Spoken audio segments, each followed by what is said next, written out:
Good evening. I'm Carla Freeman, the Interim Dean of Emory College of Arts and Sciences, and I'm really delighted to welcome you here this evening for what I know will be a rich and illuminating discussion.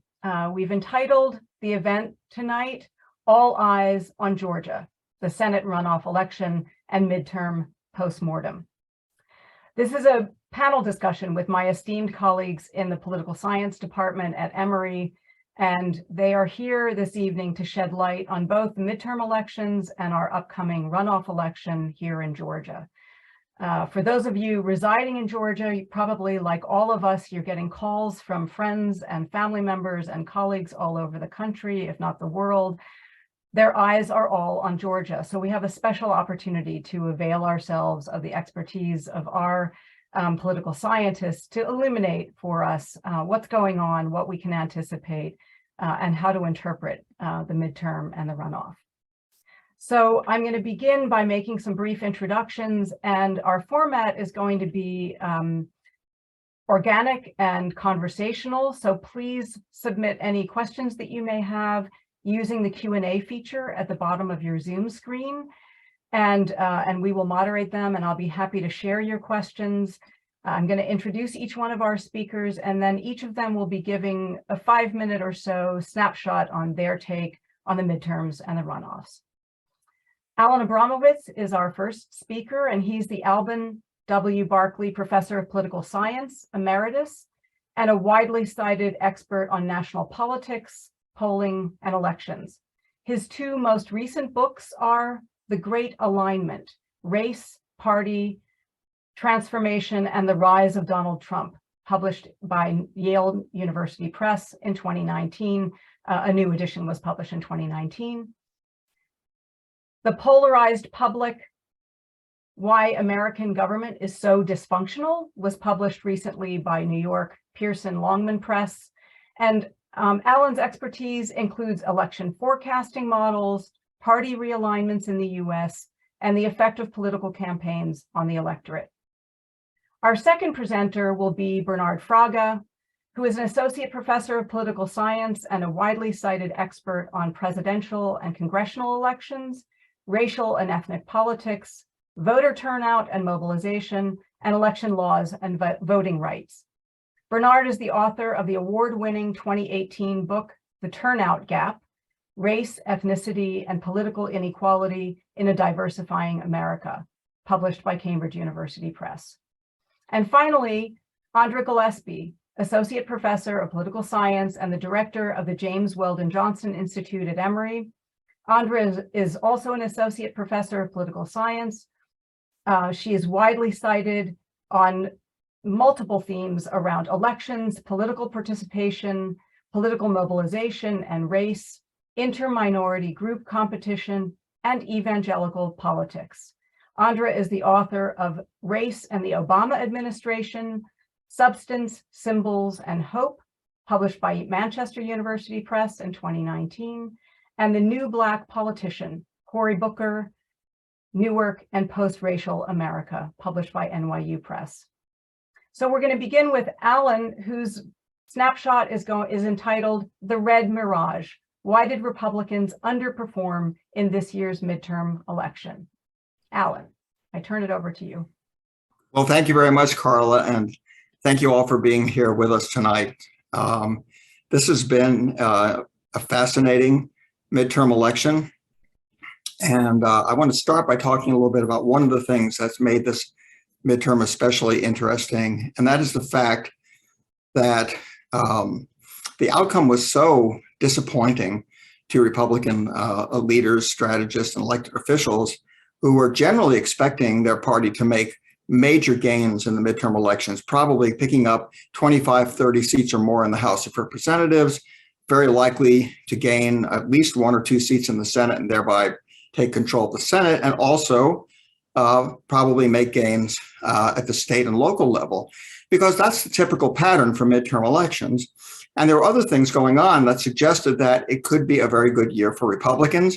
We have a Democratic president in the White House who's pretty unpopular. You have a lot of concern about the state of the economy and pretty negative perceptions about the economy. you put those things together, and it's not surprising that there was an expectation that we were going to see what was generally called a red wave, sometimes a red tsunami. That didn't happen. Instead, what we saw was one of the weakest performances for the out party in a midterm election in a long time. Republicans are going to end up with a single-digit gain in the House of Representatives, enough to give them a majority in the House, but a very, very slender majority. We know also that Democrats will continue to be in control of the US Senate. The best Republicans can hope for is to break even and end up with no change.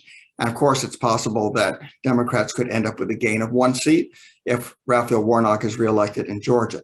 And even below this level, what's even more interesting to me is that Republicans lost governorships.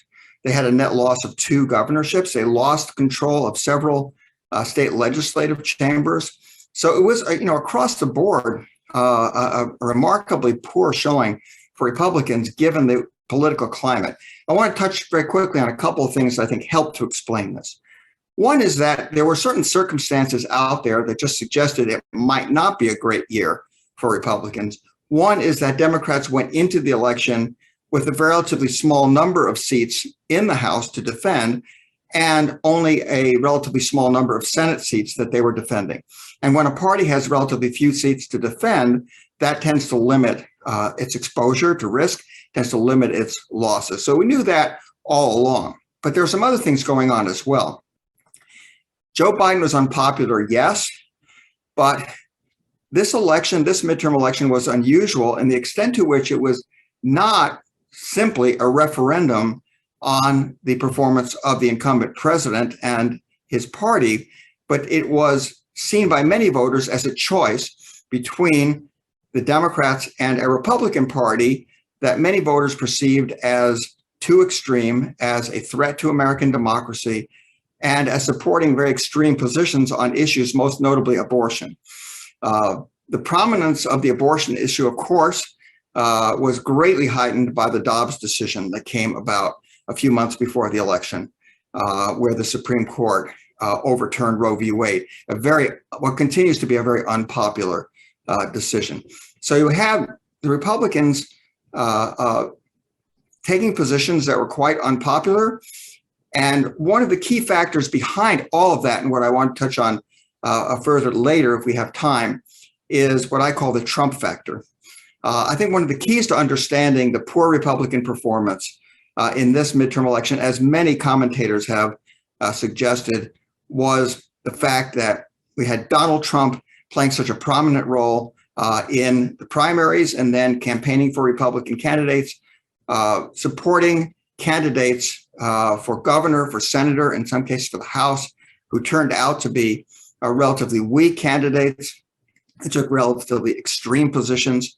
And we saw where that probably cost Republicans seats in a number of Senate seats and possibly some governorships and some other seats in the House of Representatives as well. So the Trump factor, I think, was also one of the keys to this midterm election.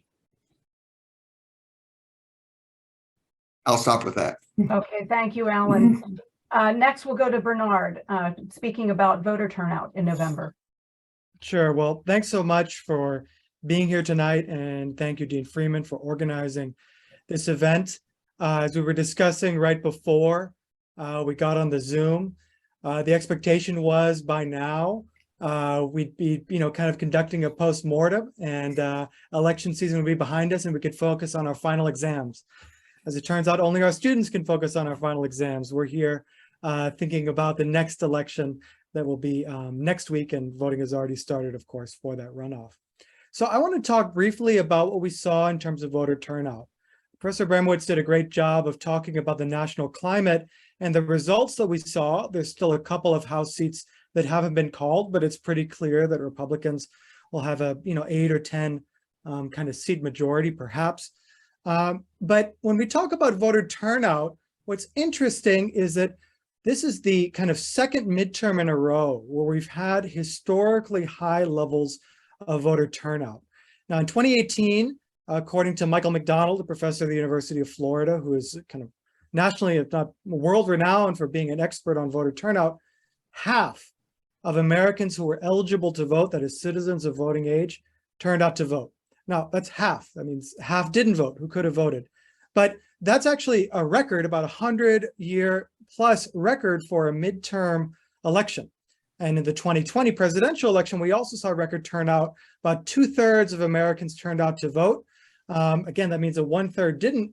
But the idea is that, we've had a couple federal elections in a row with record turnout relative to midterms and presidential years, respectively. This year, the expectation was that turnout would be high, but wouldn't quite match that record number for 2018. And so far, although votes are still being counted in some states, and there's ballots that are being cured, votes from overseas that are still coming in and being counted, so far, that has actually met expectations. In 2018, about 114 million Americans voted, according to Professor McDonald. This year, the prediction is it'll be about 112 million. Now, that doesn't sound so far behind, but because the population has grown in the 4 years since 2018, that means voter turnout, instead of being about 50%, will be more like 47 to 48%. Still, again, high by historical kind of levels, but not quite what we saw in 2018. Now, if you would have told me in advance of the election that we'd see turnout, a few percentage points lower, I would have said there's no chance that Democrats kind of outperform expectations. The notion that Democrats are advantaged when turnout is very high is embedded in, I would say, most of the political science literature, including some of my own work. But recent evidence has suggested that high turnout doesn't always advantage Democrats. In some cases, you see circumstances where Republicans might actually be ahead too. So as Professor Abramowitz said, a lot of what we're seeing right now is a combination of uncompetitive seats for many of these House races. Senate elections this year tended to favor Democrats just in terms of the seats that were open. In 2024, it will favor Republicans. We'll have a presidential election that year as well. But the big lesson to me is that every single vote counts. We can't depend on just high turnout overall, meaning that one party will be advantaged or the other. We can't depend on high turnout in certain states, leading the Democrats or the Republicans to victory. Republicans did very well, perhaps even overperformed in states like Florida. Democrats severely underperformed in states like New York, but seemed to hold their own in places like California. So, to me, when I look at the national landscape, it says once again that every single vote counts. We're going to have close elections, continued high enthusiasm, no guarantee of continued increases in voter turnout, for example, the 2024 election. But the idea, I think, overall, is that we're going to see increased engagement and competitive elections here in Georgia and other places going forward. Now, briefly, we're going to talk about Georgia a little bit more in a minute, but I want to talk about what we're seeing so far in the runoff. I was looking at the numbers, and I'm crunching the numbers right now for today's totals, but it looks like, under 200,000 voters have cast ballots in the runoff so far. In 2020 and 2021, we just did a strict comparison, X days out from election day, how many people had voted, and we saw, something like 85 to 90% of people who had voted in the general ended up turning out in the runoff. This year, because of the shortened time frame, and we all know this if you've gone out to vote in Fulton and DeKalb counties, there have been some long lines. The constrained period that individuals have to vote early in person has meant that it's more difficult to judge. It's really hard to tell so far, right, what turnout looks like in the runoff and whether it advantages Raphael Warnock, the Democrat, or Herschel Walker, the Republican. But once again, I think the real story is that every single vote counts. And if you haven't voted already, make a plan to vote, turn out to vote early in person, turn in that mail ballot or drop it off at a drop box, or vote in person at your precinct, your assigned precinct on election day. Thank you. Thank you, Bernard. Next, we have Professor Andra Gillespie, and her remarks, she's titled, "Why the Vote Materialized as It Did," and Andra is going to be explaining the Georgia gubernatorial and the Senate votes. Thank you so much, Dean Freeman, for the introduction and the invitation. And it is my pleasure to be a part of your evening. So thank all of the audience members for coming. I have a really short PowerPoint presentation to help me organize my thoughts. And so what I am showing you is some hot off the press public opinion and for data that I've had in the field for the last few weeks. And so these aren't my final models, these aren't my final weights, but this does actually give some impression about how the vote materialized as it did. So I'm going to be showing you data from an election survey that I ran through the James Weldon Johnson Institute. It was an online survey with an opt-in panel that was collected from November 8th to the 27th. And it's a sample of self-reported midterm election voters. It's a sample of 530 voters that so far has been weighted for age, race, gender, and party to try to approximate what we know about the electorate so far. I'm going to be presenting a couple of models where my dependent variables are binary codes for whether or not respondents indicated that they voted for Stacey Abrams in the gubernatorial race, and then a separate model for whether or not they said they voted for Raphael Warnock. And then I'm going to be including a couple of independent variables. I do have more data that I just have not had time to clean up. So I am going to include a scale for racial resentment. And so this is a standard attitudinal scale that has been used for the last 40 years to try to assess how racially conservative respondents are. It includes questions that basically get at anti-Black affect and assumptions of symbolic racism, that the reason why Blacks aren't ahead is because they just don't work hard enough. In the gubernatorial model, I am going to include a variable for how voters approved of the job that Brian Kemp did, and that's a dummy variable for if you approved of his job or not. And then there's a Senate candidate trait battery scale that I'm going to tell you a little bit more about in a couple of minutes. And then I'm going to include standard control variables for race, gender, party, ideology, age, and income, etc. And I'll report just the stuff that is significant. So first, I want to talk about the gubernatorial results. I know some people were very disappointed in Stacey Abrams' performance, but I think it's really important for us to keep context into consideration here. So while we have the same candidates who are running in 2022 versus 2018, this was not the same election. And so unlike in 2018, Abrams was running against an incumbent this time, and she was running in a national political environment that wasn't as favorable to Democrats as it had been in 2018. So that in part explains why the results were the way that they were and why she was more of an underdog this time around than last time around. And then in general, Abrams underperformed. So my back of the envelope account of just looking at what the county votes look like across the state, by my count, she actually ended up getting fewer votes, either in absolute numbers and or percentage wise. And most of the time it was both in all but about 19 counties. So it could be off in terms of my count there, but in general, she just underperformed compared to what she did in 2018 all over the state. And one of the things that the exit polls actually point to is, whether or not Abrams, how Abrams underperformed relative to Raphael Warnock in the election. And so it wasn't so much that she lost demographic categories that we would have expected her to lose. It was that Raphael Warnock just did better in those groups where we would have expected Democrats to do well. So young people, people of color, Democrats, it wasn't that they weren't breaking for Abrams. It's just that they broke for Warnock more. And that's why he actually came out ahead in his race, though he has to go to a runoff and Abrams did not. So when I look at, I'm doing a logistic regression here, and I'm only reporting the significant variables of the things that were in my model. One of the things that we see is that racial resentment and perceptions of Brian Kemp did predict support for Stacey Abrams. So the higher you scored on the racial resentment scale, it increased the probability that you were going to vote for Stacey, you were going to vote for Stacey Abrams. I left a negative off there by about 40%.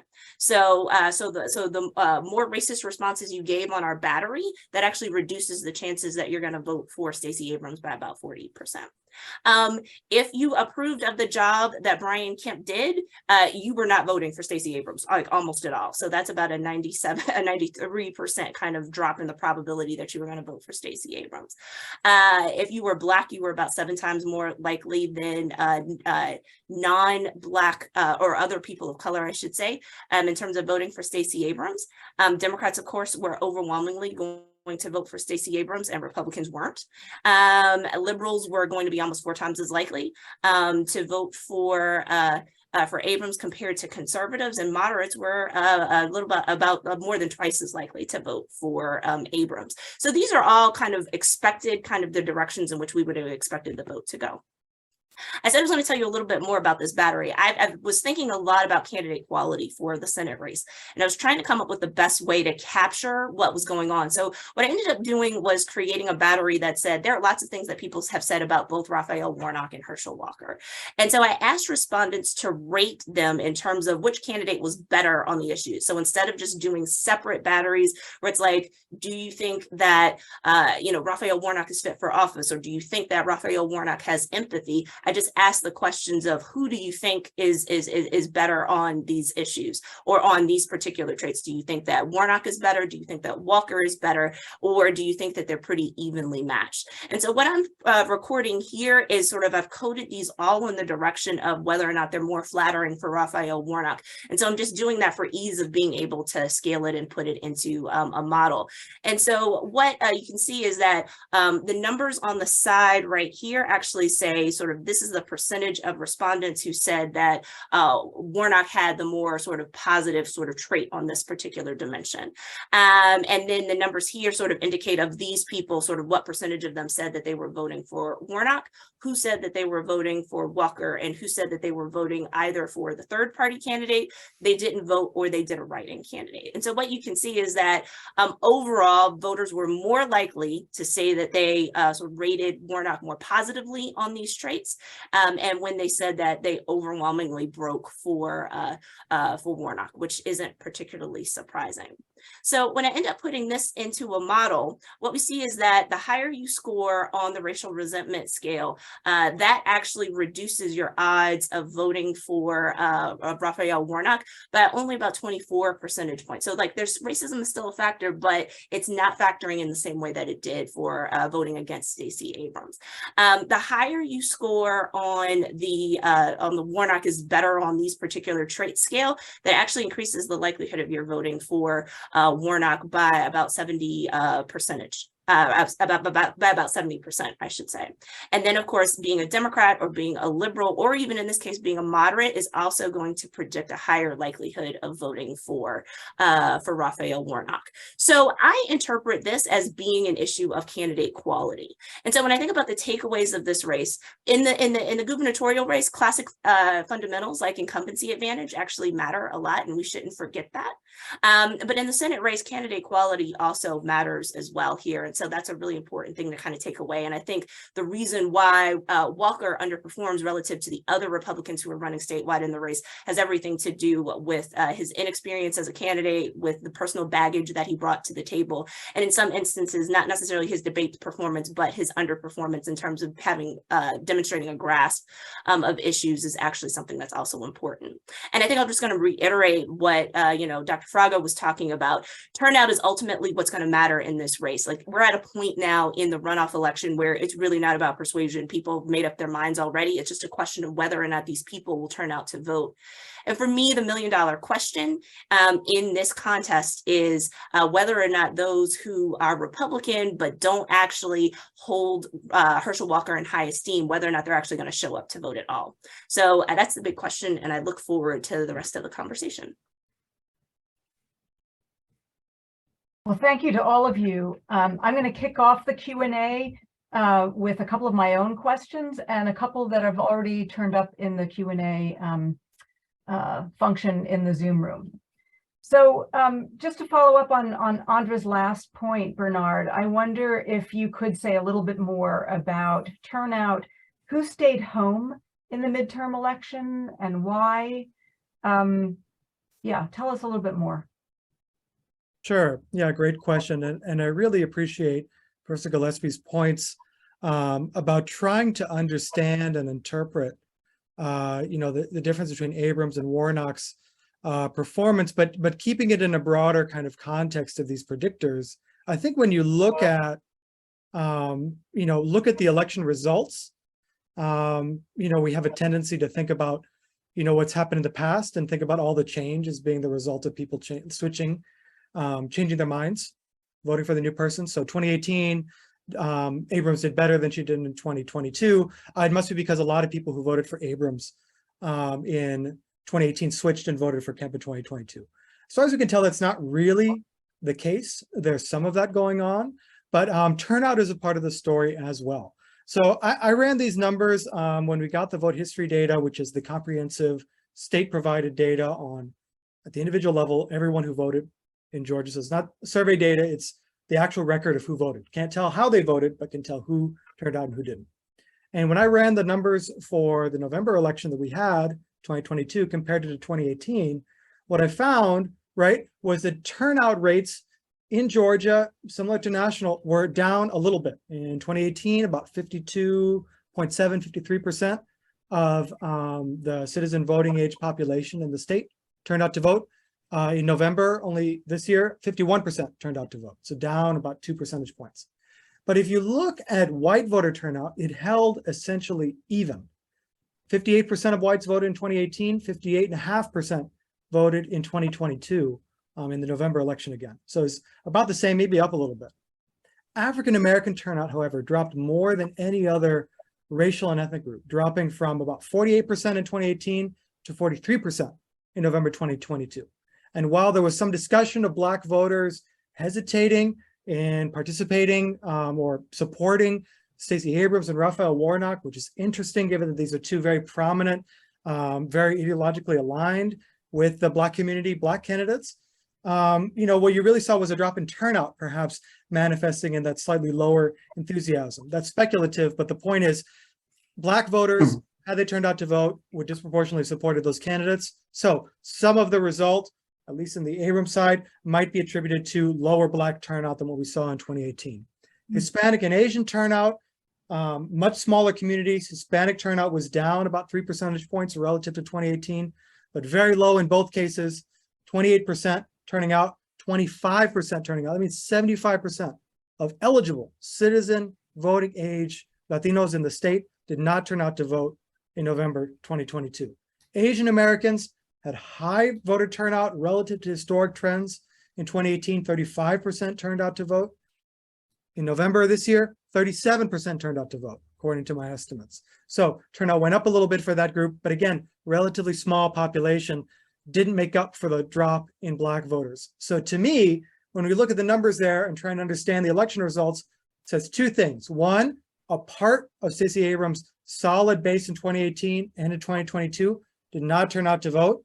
Variety of reasons why that might be the case, but also Warnock outperforming Walker, outperforming Abrams, of course, but getting nearly 50% of the vote, despite lower Black voter turnout, implies that he did better among white voters probably than he did in 2021 and in 2020.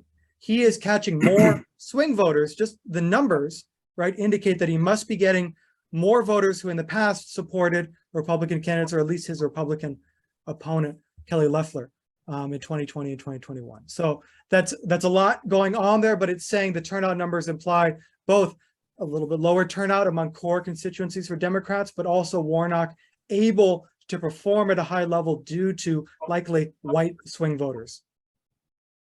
Thank you. A quick follow-up to both of your previous comments, Andra and Bernard. You've both focused, I think, really richly and well on the racial distinction and ethnic turnout, but you haven't said anything about gender. And I'm curious about your take about the Stacey, the poor results of Stacey's run. And if you have any thoughts about that, and you too, Alan, feel free to chime in. Sure. So on a basic level, in my models, I control for gender. And it doesn't have it's not statistically significant, broadly defined. One of the questions that I do have is whether or not certain attitudes about gender bias could actually inform votes. And so in the survey, I do ask questions. So there isn't as much of a consensus on how to interpret sexism.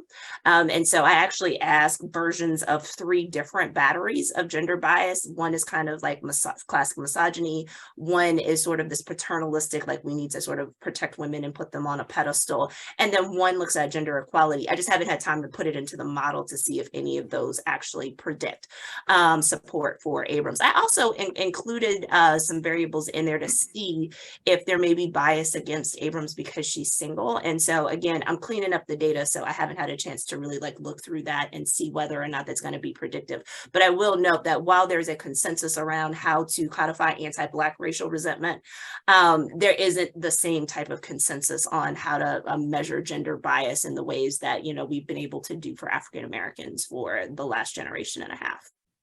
That's interesting. I look forward to that. So, Go ahead, Ellen. yeah, one of the things I would say here is that as far as, Bernard's finding about the changes in turnout among different racial and ethnic groups, I think what we saw here in Georgia was sort of parallel to what happened across the country. I mean, when you look at the makeup of the electorate in Georgia, definitely it was a more white, more conservative electorate overall than the 2020 or 2018 electorate.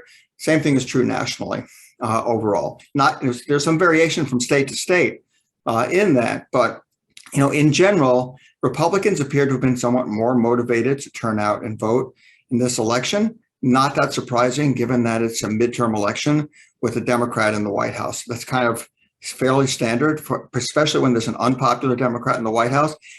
It makes it even more remarkable that Republicans did so poorly, given that they had the advantage in turnout. We had a more conservative, more Republican-leaning electorate. Part of the answer to that is that independent voters swung toward the Democrats. And that made up to some extent for the relatively higher motivation of Republican voters compared with Democratic voters. So I think Republicans kind of failed to appeal to those independent and swing voters, in part because of some of the issues that were prominent in the election, like abortion, like the threats to democracy, because of the election deniers who were running in a number of states. All of these things, I think, worked against Republicans. And another demographic that's interesting to look at in this election is age or generation. And there's a big generational divide here. And this was certainly true in Georgia. Younger voters voted heavily Democratic. It wasn't enough to make up for the Republican advantage among older voters in the governor's race and some of the other statewide races, because the turnout among younger voters was not great, as it usually isn't. But still, there was a striking generational divide, and younger voters were crucial to Warnock's ability to force Walker into a runoff. The last point I want to make about this election in general is that, it's easy to talk about, swing, this voter group swinging, that voter group swinging. This was really a status quo election in many ways. The swings that we had were really small. In the Senate elections, either no change at all or possibly a Democratic pickup of one seat. In the House elections, a Republican net gain of a handful of seats. Looking around all these races, there's just not much change going on. Considering the fact that the Americans are very unhappy with the status quo. Almost no incumbents lost. It's clearly remarkable to look at that. In the Senate elections this year, 0 incumbents were defeated so far. If Raphael Warnock is reelected, this will be the first election in many, many years in which not a single Senate incumbent was defeated. Only one governor was defeated, only one incumbent governor, the Democratic governor in Nevada. He was the only incumbent who lost. Relatively few House incumbents were defeated. So this was a good year to be an incumbent. There were relatively small swings. And what that reflects, I think, is the fact that the electorate remains very deeply polarized and voters are locked into their choices. We're closely divided and we tend to vote along party lines. There are obviously a few exceptions to that and a few reasons why results turned out lean, in one direction in one state or district and in another direction in a different state or district. But overall, this was really a status quo election. And looking ahead to 2024, I think we're going to see, in all likelihood, very much of an election that's very with results that are consistent with what we've seen in other recent elections. We're going to see the same swing states very much again in 2024 that we saw in 2020. And there could be even fewer swing states. In fact, looking at the electoral map for 2024, it's possible that there may be only 3 or 4 states that will decide the outcome of the 2024 presidential election. And guess what one of those states is? Yeah. Mm. Well, one of our attendees had a question about voter suppression, which is something that we heard a lot about in the last election. And I wonder if any of you have comments to make about what you're hearing, whether there's any evidence of voter suppression this time around. Well, I could speak about that briefly. Obviously, voter suppression is a very kind of controversial and heated topic. There's a lot of different ways to think about voter suppression. As a political scientist, and the 3 of us here on the panel are political scientists as well, we have to be very careful with the definitions here. Now, maybe with that in mind, there are 2 facts on the ground. Number one is that here in the runoff election, as a result of SB 202, the time frame, the time that individuals have to vote early in person is severely constrained relative to what we saw in November. Now, in general, runoff elections are a lower turnout affair, so maybe there's some justification. But, I was mentioning briefly long lines, especially in Fulton and DeKalb County. Today is the first day where statewide there's a mandate on having early in-person voting. Friday is the last day. So in theory, it could be as low as 5 days. Now, most counties, after a successful lawsuit by Democratic affiliate organizations, the Warnock Campaign, and other voter advocacy groups, there was early voting on Saturday in some counties. DeKalb County even had early voting on Wednesday. But, the point there is, there's less time for people to vote, and that's going to mean longer lines, and it might make it more difficult for people to vote. It almost assuredly does. I have not voted yet. I haven't had the time to do so yet. I couldn't do it over the weekend. That's one. The second thing, though, is that, when we think about voter suppression, Georgia, it's true, has a lot of different methods in which you can vote. Voter registration here, relative to some other states, is somewhat more seamless. It's not perfect, but it's somewhat easier. We have what's called automatic voter registration when you make a transaction at certain government offices, including at the DDS, the driver services. That, again, doesn't mean it's perfect, and there are issues, and new legislation introduces new problems and new issues. But, more fundamentally, I think the idea that people sometimes get in their minds that somehow like elections are rigged, either for Democrats or Republicans, that their vote doesn't matter.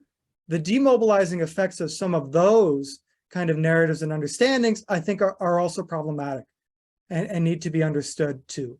The bottom line is that here in Georgia, we've seen Democrats win, we've seen Republicans win. We saw Raphael Warnock get more votes than Herschel Walker in the November election at the same time that Abrams lost to Kemp. So, we have in many ways a kind of robust electoral system here.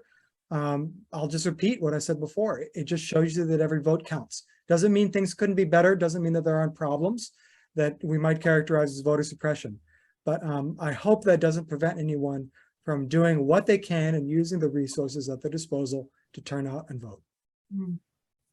If I could just add to that, one of the things that I think is really interesting is the discretion that comes with respect to weekend voting, not just for the runoff election, which we'll have a chance to see, but also in just the general election, which counties decided to have weekend voting the entire time versus the ones that only did the bare minimum.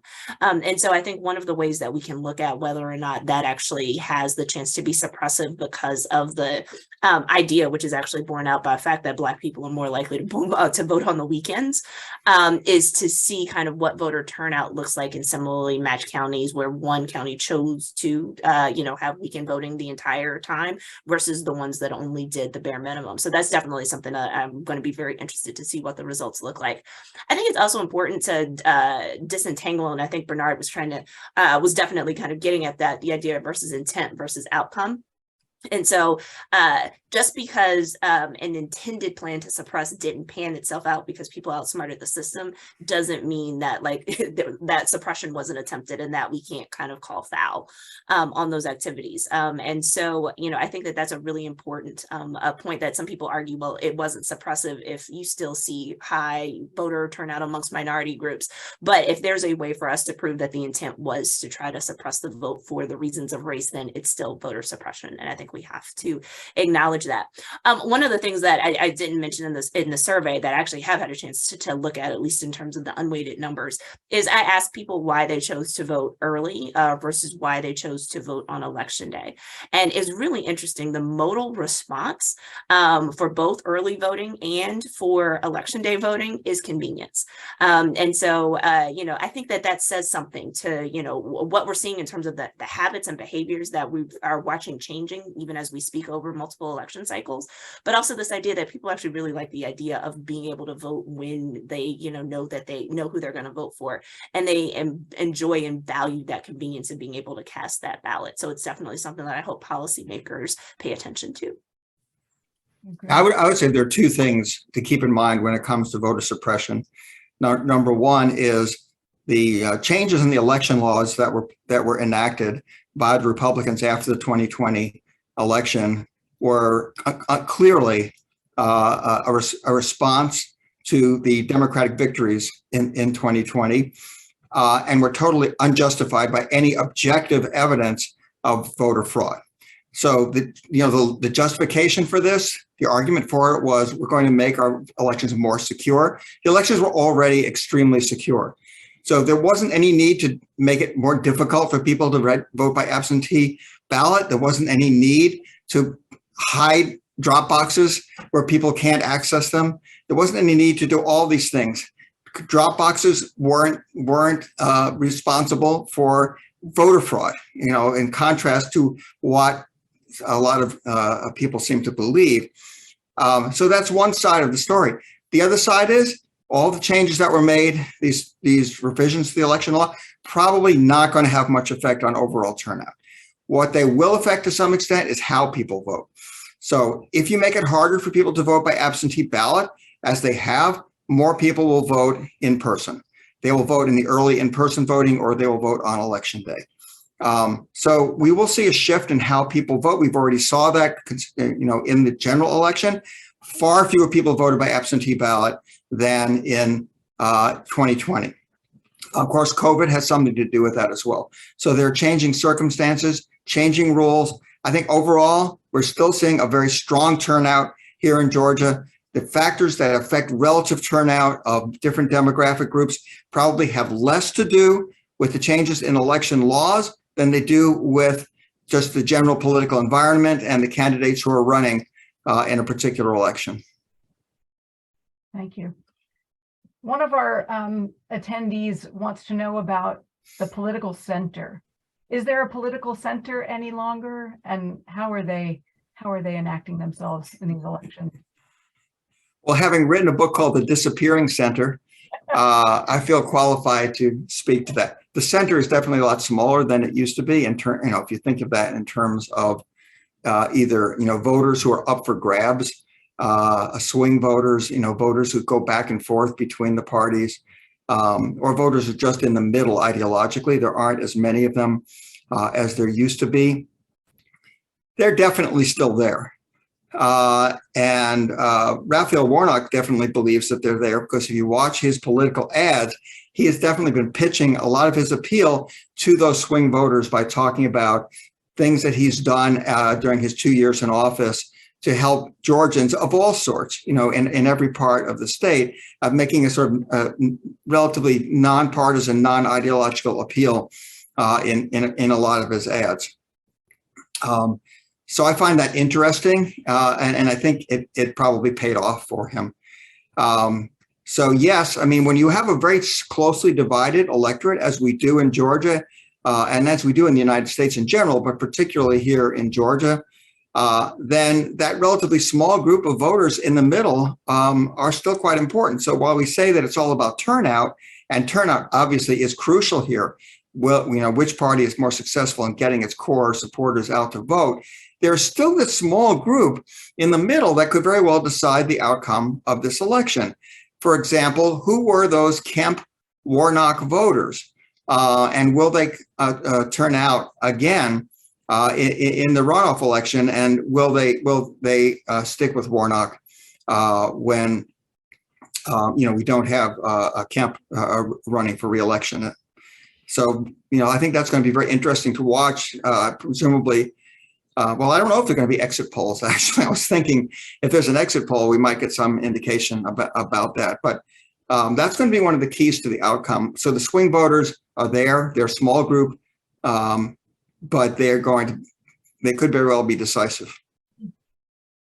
Bernard, what can you tell us about what we might expect in terms of turnout for the runoff? What are you anticipating? What are the takeaways from early voting that we've seen so far, and what are you expecting?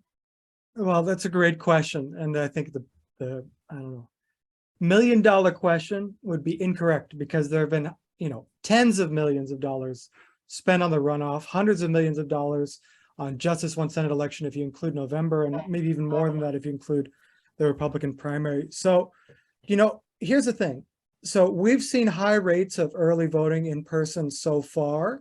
Not all counties did early in-person voting over the weekend, but if we compare Fulton and DeKalb, just looking at those two counties, which had at least some, early voting in person available on Saturday and Sunday this week, we do see that it looks like this weekend outpaced early voting just in those counties relative to any other weekends during the November election cycle. Again, remember, there were many more weeks, so it's very compressed. And indeed, that compression of the time is what makes it so difficult to predict.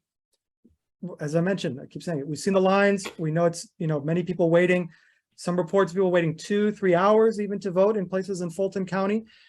So far, I've had about 180,000, there'll be more today, the data's not in yet, 180,000 people voted early. By the end, or by election day, by the Friday before election day, in November, we had about 2.5 million people vote. So you do the math there, about 7%. So only 7% of the voters who, in terms of the raw number, who voted early in November, have already voted early this year. So, or this cycle. So I think, it's really too early to tell, but as we just were discussing voter suppression, accusations of voter suppression, I mean, because of this compressed time frame, you just can't do the same apples to apples comparison that you could before. The small signs that we do have, I just wanted to point out this data. Someone was asking the Q&A about youth voters, youth voter turnout. Again, not all counties had early voting over the weekend, but so far, young voters make up a larger share of the early voting population than they did overall at the end of the day in the November election. Black voters, this is surprising to me, although if you think of the counties, maybe not so much, make up a larger share, actually a majority or near a majority of all early voters so far in the runoff, larger than the proportion that are white, when at the end of the day in November, just looking at early voters, about 32% Black. So those signs, again, might indicate some of the county differences that make it so difficult to predict. But if I was looking at the data and I was a Warnock campaign, I would say that's at least encouraging to build on. The real question is, do you continue to see this high turnout for each of the next 5 or the next 4 days, and then do you see robust turnout on election day? If I could add something to that, I mean, I think one of the challenges here is that also we're seeing a change in behavior kind of that may have been precipitated by COVID, which is making it really hard to sort of figure out what is work by the campaigns to get their folks out to vote versus people having changed their behavior over the last couple of years. And so in the general election and early voting, we saw the same spike of Blacks turning out at disproportionately high rates towards the beginning of early voting, and then it tapered off off towards the end, right? And it ends up sort of kind of coming to a place where they're underperforming their turnout in 2018. And so Bernard and I were talking about this a couple of weeks ago. The way I interpret that is that high propensity Black voters showed up first, right? They got it out of the way. They knew who they were going to vote for, and they kind of got it done. And then it's still a question about whether or not you can get out lower propensity voters, which could spell the difference between winning and losing an election. And then also, I think that's compounded by the fact that this is mainly weekend voting, where we know that Black voters have been more likely to participate in that because they've been more likely to go to churches, for instance, where there were organized efforts to get people to turn out and vote on Sundays. And so I can't remember if it was 2018 or 2020, in one of the weekends before the election, one day, like over half of like the people who cast ballots, like, on a particular Sunday before an election happen to be African American. So on the one hand, I'm not surprised at all that I see that type of data. I think it's just a question of whether or not that sustains itself over time. And I think it's also important overall that we saw this shift towards early voting. So people saw these very robust numbers in early voting for the November election, and they expected, oh, there's going to be record turnout in 2022. And it didn't materialize because not enough people showed up on election day to actually match the turnout that we saw during the early voting period. So I want to add one thing to I agree with basically everything that my colleagues have said about the turnout so far in this election. But what I want to add is that I really think the Republicans shot themselves in the foot by the way they've dealt with this issue of early voting in the runoff election, by, first of all, not requiring all counties to have Saturday and Sunday early voting and leaving it up to the option of counties. And then, of course, trying to prevent counties from holding the Saturday early voting, which is a bad look. I mean, in general, people don't like to be told, we don't want you to vote, or we want to make it harder for you to vote. I think that was a bad look. And secondly, making Saturday and Sunday voting in the end optional, so that it's primarily the heavily Democratic big urban counties that are having this, that had early voting on Saturday and Sunday, and many of the more smaller, more rural Republican counties did not. Some did, but many of them did not. Now, whether in the end that makes any difference is hard to say, because obviously people can still vote later. They have the rest of the week, Monday through Friday, to vote early in person. And of course, they have election day. In the end, it may turn out that none of this really makes any difference in the overall composition of the electorate. But, you got to like the fact, if you're with the Warnock campaign, I mean, they obviously wanted the Saturday early voting. They pushed very hard to get it. And I'm sure they were pleased that in the end that it happened. So now, we'll wait and we'll see whether it makes any difference. Mm-hmm.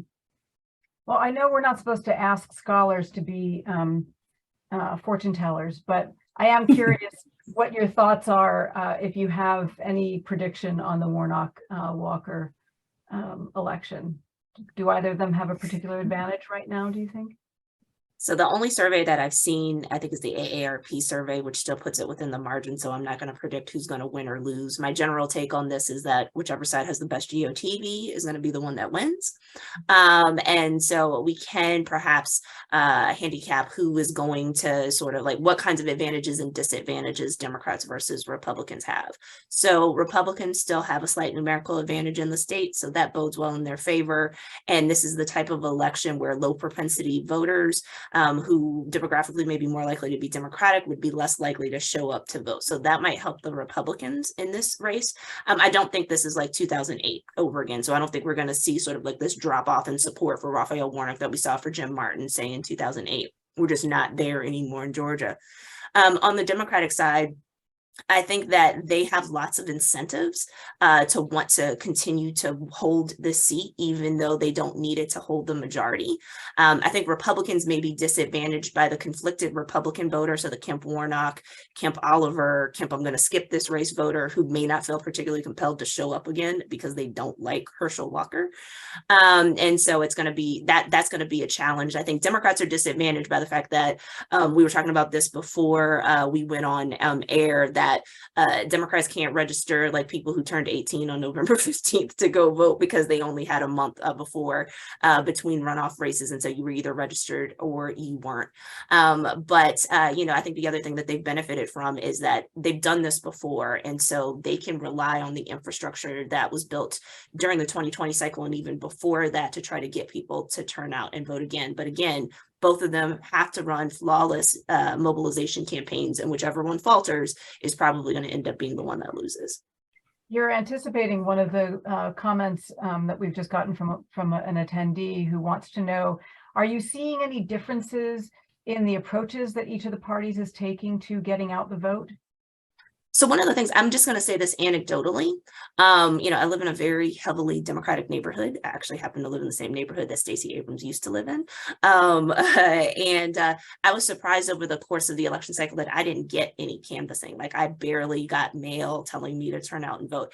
I didn't see that as a troubling sign. And even when I went back and looked at my spam filter in my phone, because certain text messages do kind of go to spam, and at this time of year, they tend to be political. I didn't get a whole lot, but almost immediately as we went into runoff season, I started to get, much more sort of, many more texts, a lot more mail from both sides. And so I saw that as both sides taking this seriously.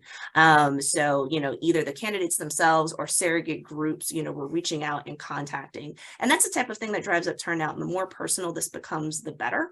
I don't see either side. Neither side can assume that the other side is going to phone it in. And so that's also one of the reasons why I can't say one side is going to win over the other.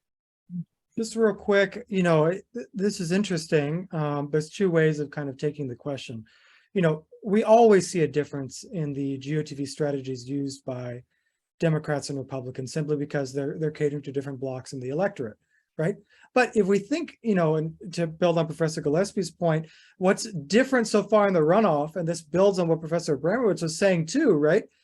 The fact that, Republicans somewhat last minute, reinterpreted the election law to say there could be no Saturday voting at all for the runoff due to the proximity to one or two state holidays, gave the Warnock campaign an opportunity to say, look, they're trying to suppress Democratic votes. They're trying to suppress the votes of people of color, particularly in the Black community. Combine that with the already planned Sunday voting and the souls to the polls efforts.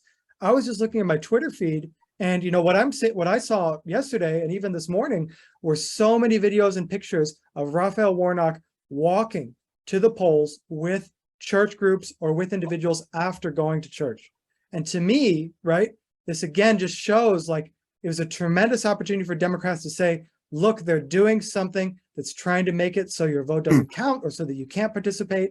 An opportunity for mobilization that is very different from the narratives we saw in November, which were stakes are high, not as high as 2020 or even 2018, but now it's become even more apparent, and that has to favor Warnock. So I'm going to go out on a limb and say I expect this to be, I do expect this to be a very close election. I mean, that's all we have in Georgia these days. Given what happened in the first round, given the fact that the margin between Warnock and Walker was less than 1 percentage point, there's no reason to think that this is going to be a very big margin one way or the other. However, I would say advantage Warnock.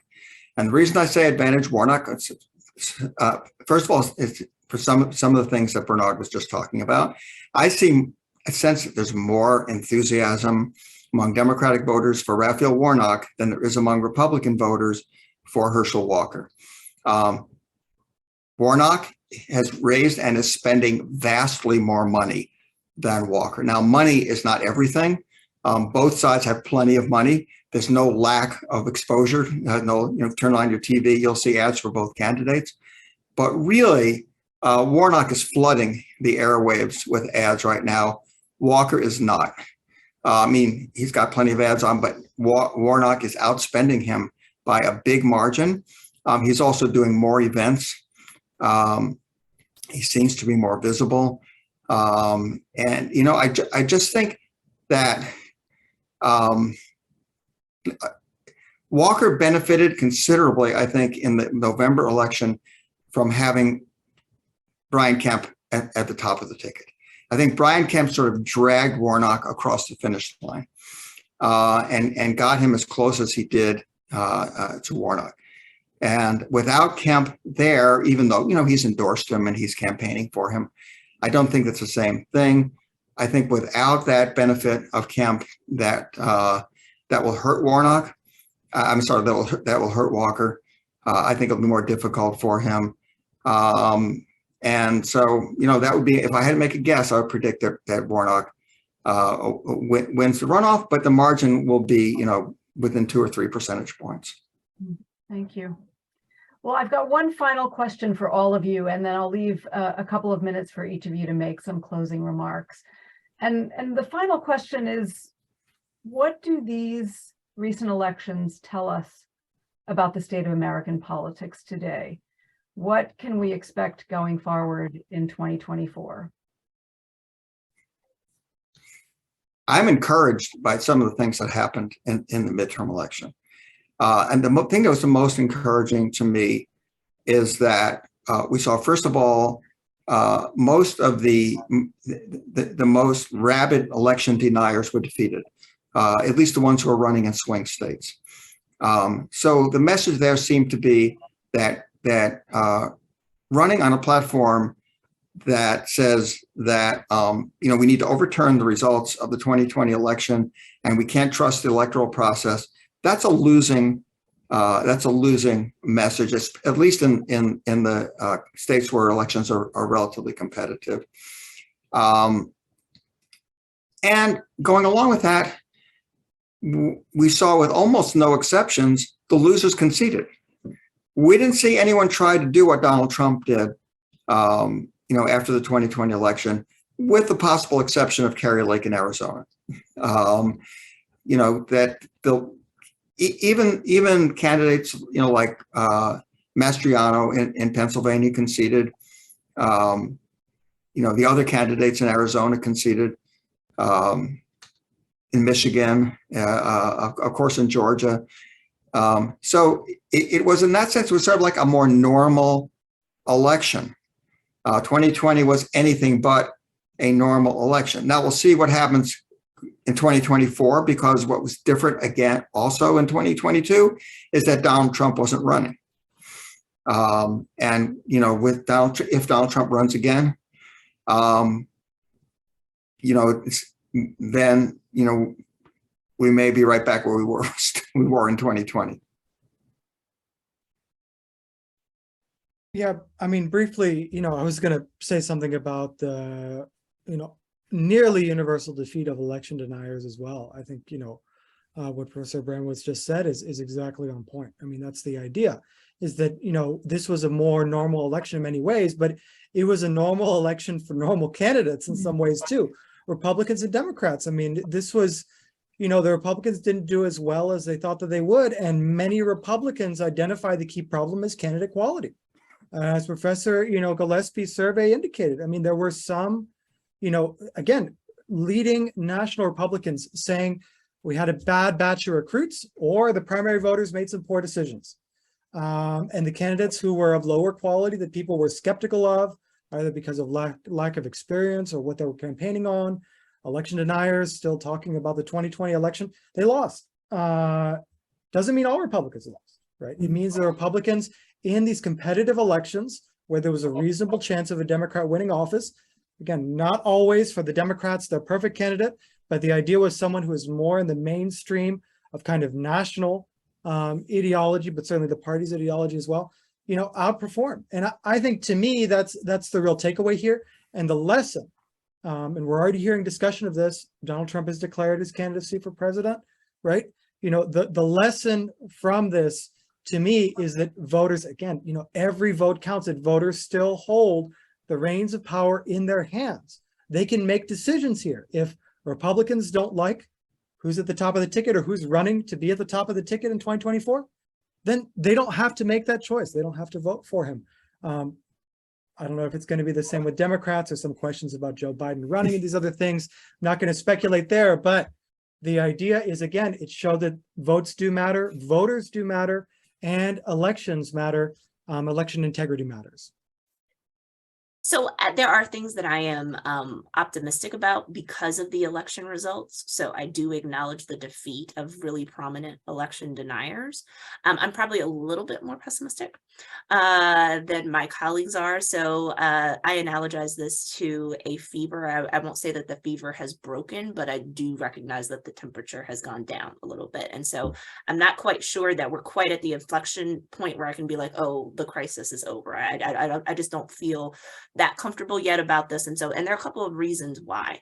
One of the things that I'm interested in kind of, institutionally is how people interpret these elections, because while there were still, while the, very prominent new election deniers didn't necessarily get elected to governorships and secretaries of state and Senate races, there's still plenty of people who went along with the election lie who still managed to get reelected. And institutionally in Congress, particularly in the Republican Party, given the Republican Party's very narrow margin in the House of Representatives, these are people who haven't read the room yet and still think that they can exert a lot of leverage over Kevin McCarthy in particular. And so that I'm still concerned about. And I'm concerned about how that ends up playing out. And I think that may have implications for the viability of somebody like Donald Trump, but also just as recognition that even if Trump fades away, Trumpism and his version of right-wing populism is still very much present with us, and that we still haven't quite seen the last of that, and that it might end up being embodied or personified by somebody who is more savvy about respecting institutions, but is actually more nimble and actually being able to get more things done. So there's still things that I, would definitely be concerned about in that particular regard. I'll end by talking about what this means for Georgia. And so I think one of the big elections is that, especially since we saw so many Republicans perform strongly statewide, it does raise the question about whether or not 2020 in the long run is going to look like an outlier. And the short answer is we don't know yet. We still have lots of election cycles to go through before we know for sure.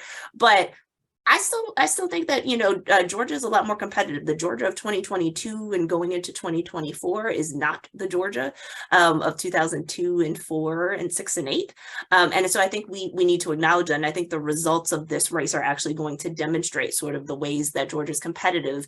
It may not look as royal purple as it did in 2021. So, maybe it looks lavender or pink, but we're still in a new era where we're talking about close margins and competitive elections. Thank you. Well, thanks to all of you, Professors Andra Gillespie, Alan Abramowitz, and Bernard Fraga. I really appreciate your insights, your analyses, your generosity for showing up tonight. We'll all be watching closely Tuesday's results, and I look forward to reconvening in 2024, if not before that. Thanks to our audience and our participants for sharing questions, and yeah, thanks to all of you, and have a wonderful evening.